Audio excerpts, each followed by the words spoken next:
Welcome to another episode of Reimagined Energy. Imagine a school bus that can also be used as energy storage. It's the real deal. The Lion Electric Company is an innovative manufacturer of zero-emission vehicles. They design and manufacture all-electric school buses, minibuses, and urban trucks here in North America. I got a chance to talk to Christopher Ralph about how this company is actively seeking new technology.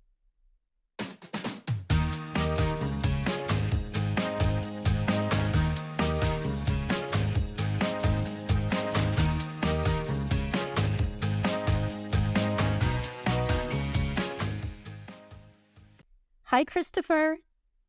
Good morning. How are you today, Maria? I'm great. Thanks for joining me today. It was really great to meet you recently at the Smart Energy Conference in Halifax.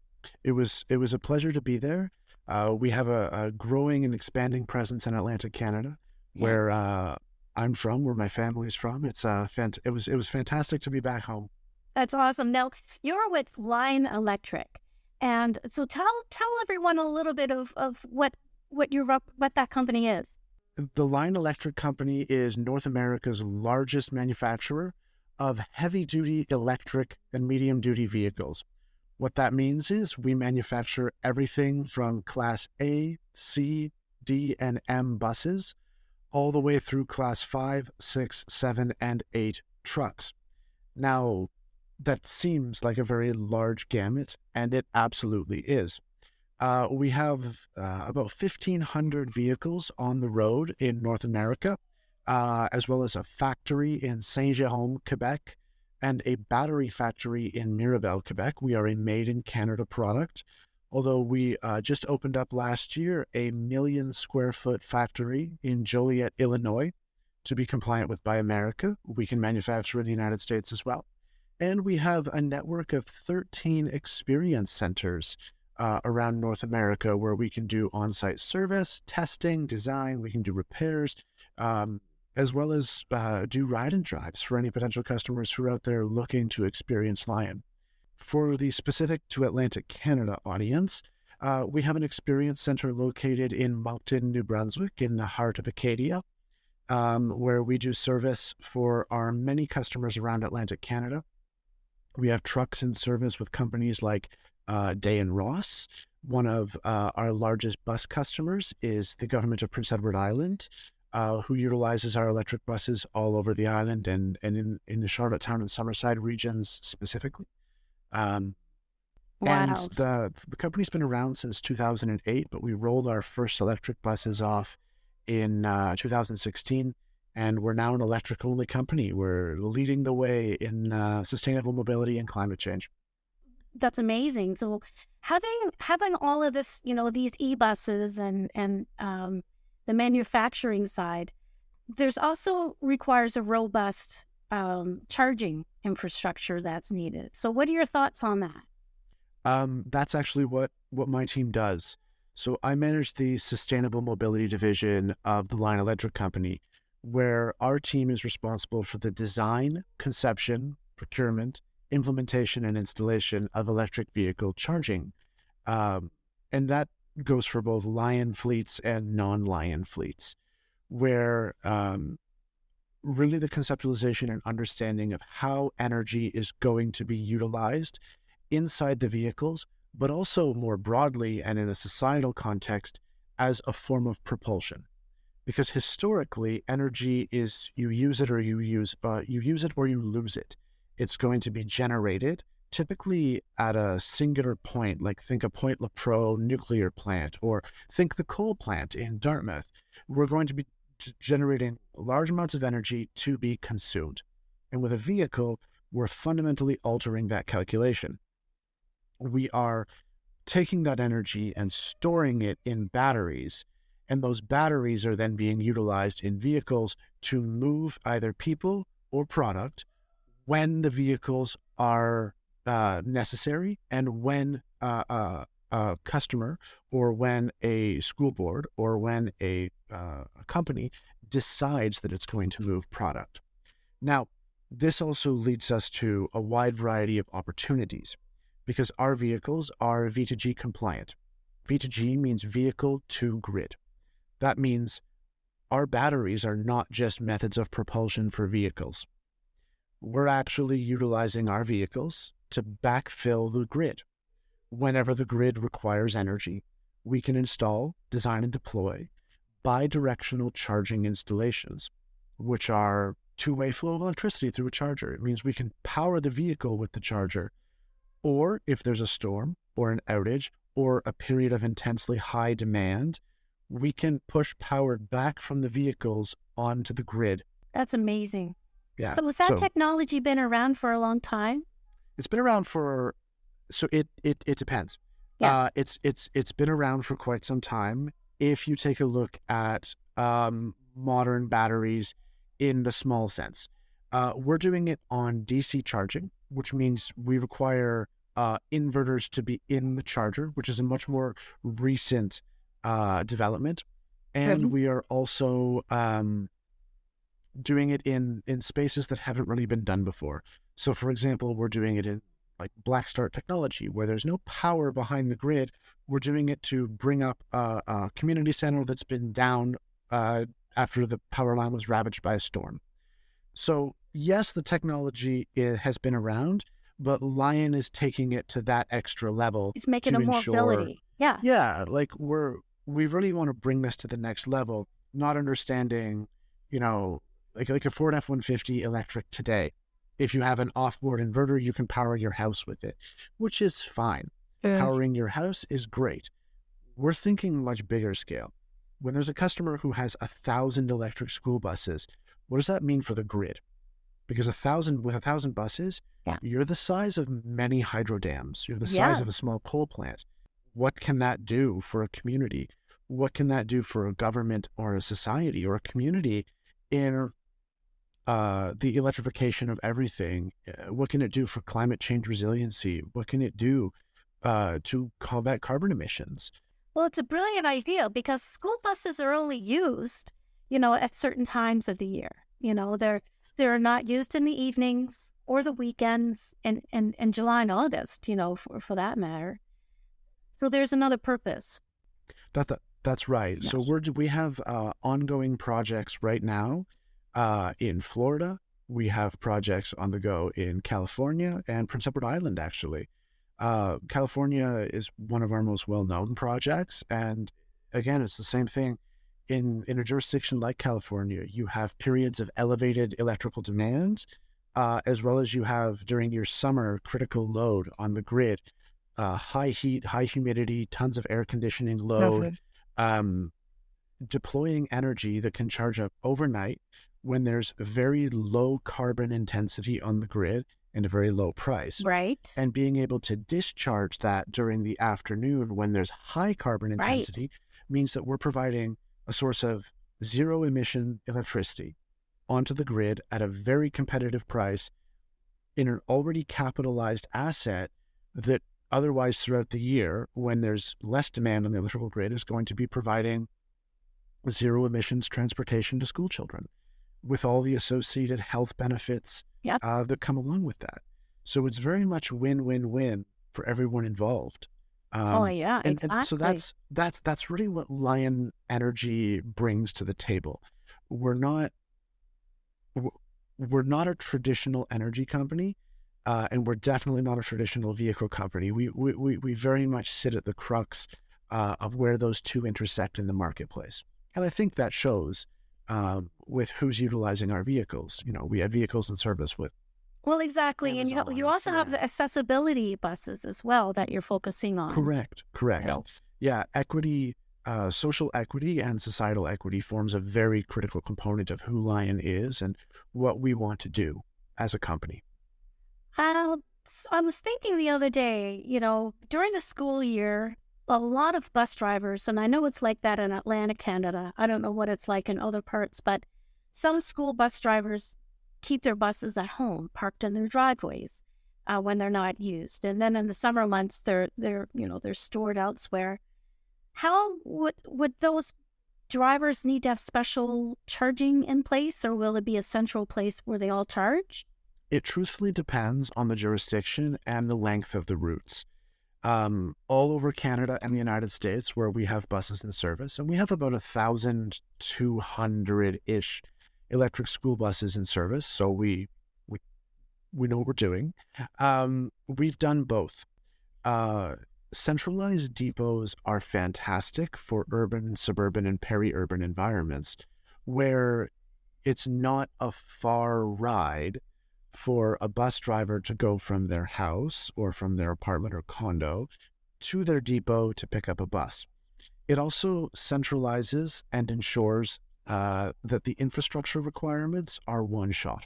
That means if you're a company who owns these buses, you now have one singular point of contact and control over your infrastructure.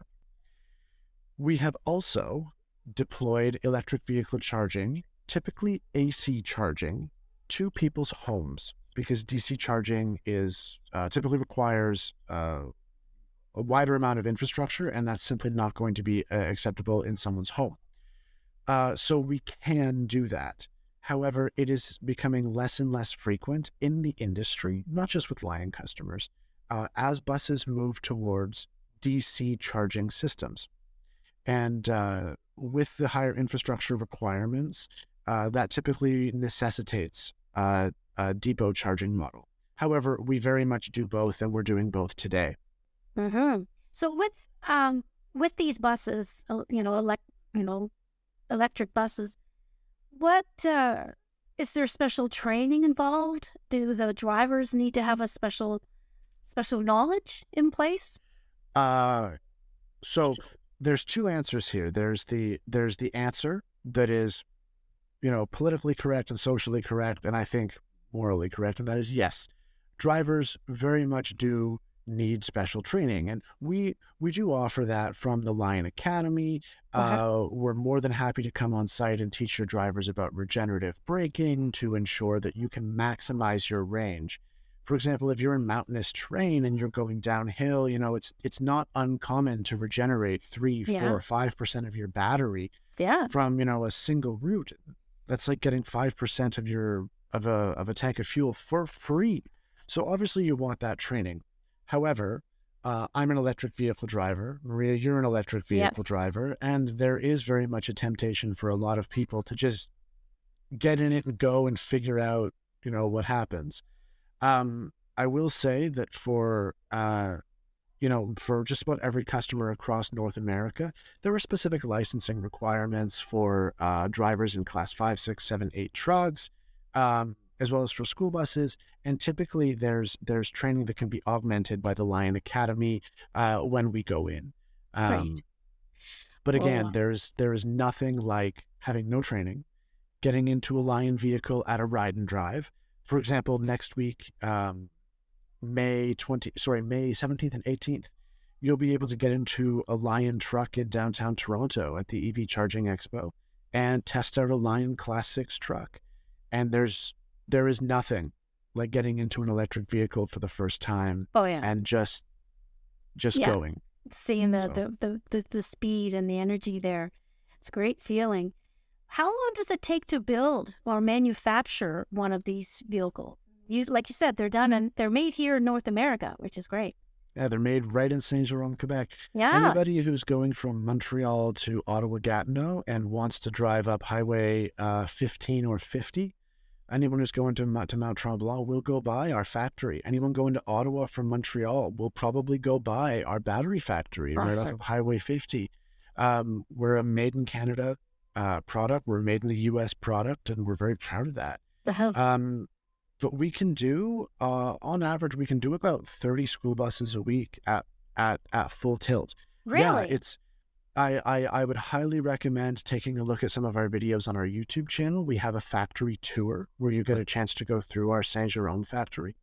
And it is exceptionally impressive. It's very much a privilege to work for this company and to see how much it's grown over the last few years. You can go through our public reports and figure out specifically where we are. And, just last quarter, we set a record with 220 vehicles delivered. It's like it amazing. was, Well, yeah, all you can do is just go to your career page and see all the job listings and the postings that are there for the manufacturing side of it. I mean, that's the correct. people Yeah. are needed. Yeah. Yeah, when I first joined Lion, I'm one of the veterans in the company. I've been around since early 2020, we'll say. Yeah. And when I joined, we had 300 employees and a little bit less than 300 employees, and we're almost at 2,000 now. So Wow. That's great. That just shows the industry and the interest, for this type of technology. During the Smart Energy Conference, you were part of a panel and you sat in and one of the things you talked about was how electricity will overload the grid, if all mobile electric vehicles are charged at night. And you guys all talked about non-peak Sunday will not be sustainable. And how should we rethink this? What are your thoughts there? So I don't think that electric vehicles will ever overload the grid. I think they're going to fundamentally alter the way the grid interacts with mobility. How that's going to occur is it's going to occur in two ways. And I'll use Ontario as a sample jurisdiction here because it is very much the most populous part of Canada, and it's just a great example. Ontario often sells power at a loss overnight, and it charges a lot more during peak hours to generate because Ontario's demand during peaks is up here, and overnight it runs on baseload. And making up that difference is done through peaker plants, it's done through renewables. There's a wide variety of market mechanisms. And of course, conservation is the cheapest form of electricity generation. You don't need to generate what you don't need. All of those things are going to hit critical mass with electric vehicle adoption, where we're going to need to understand conservation, demand management, and demand response. And electric vehicles are going to offer a solution to all of that.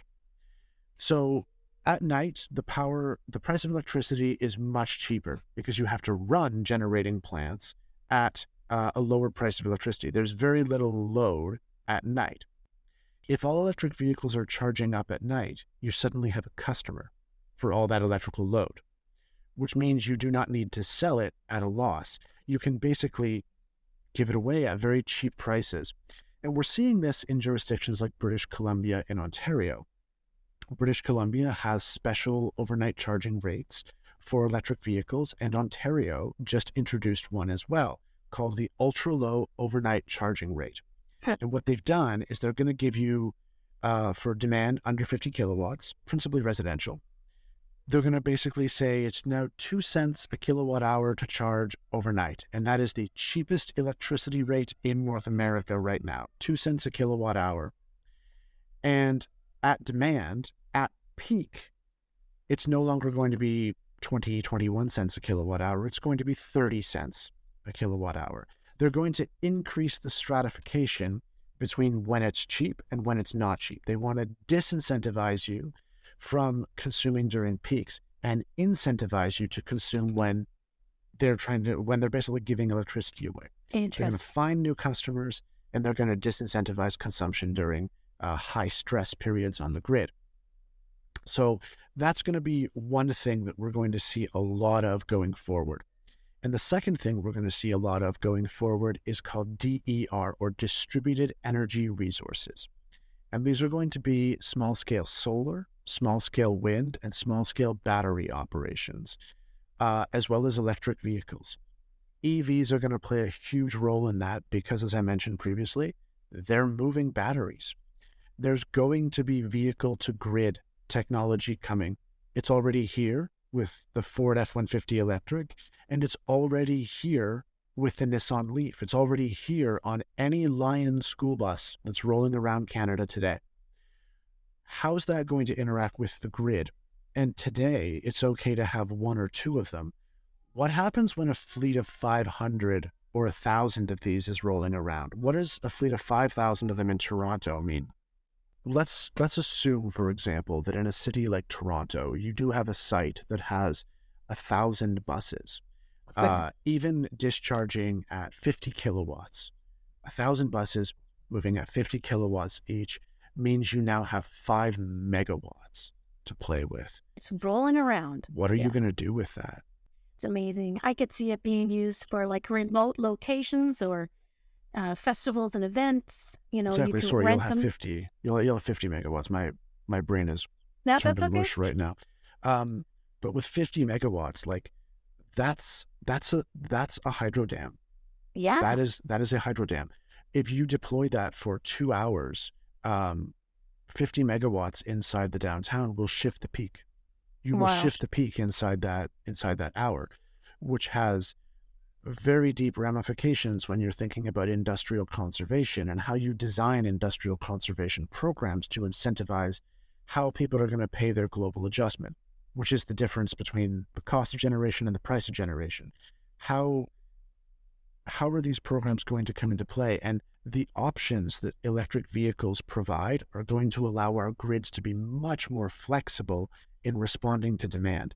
I truthfully don't think that we're thinking about the question correctly. People who are saying electric vehicles are going to break our grid simply do not see what's coming. What's coming is the single greatest opportunity we have had to re-envision the way our grids operate and to integrate renewables and clean electricity into our grids. This is not just the clean energy revolution. This is the clean mobility revolution.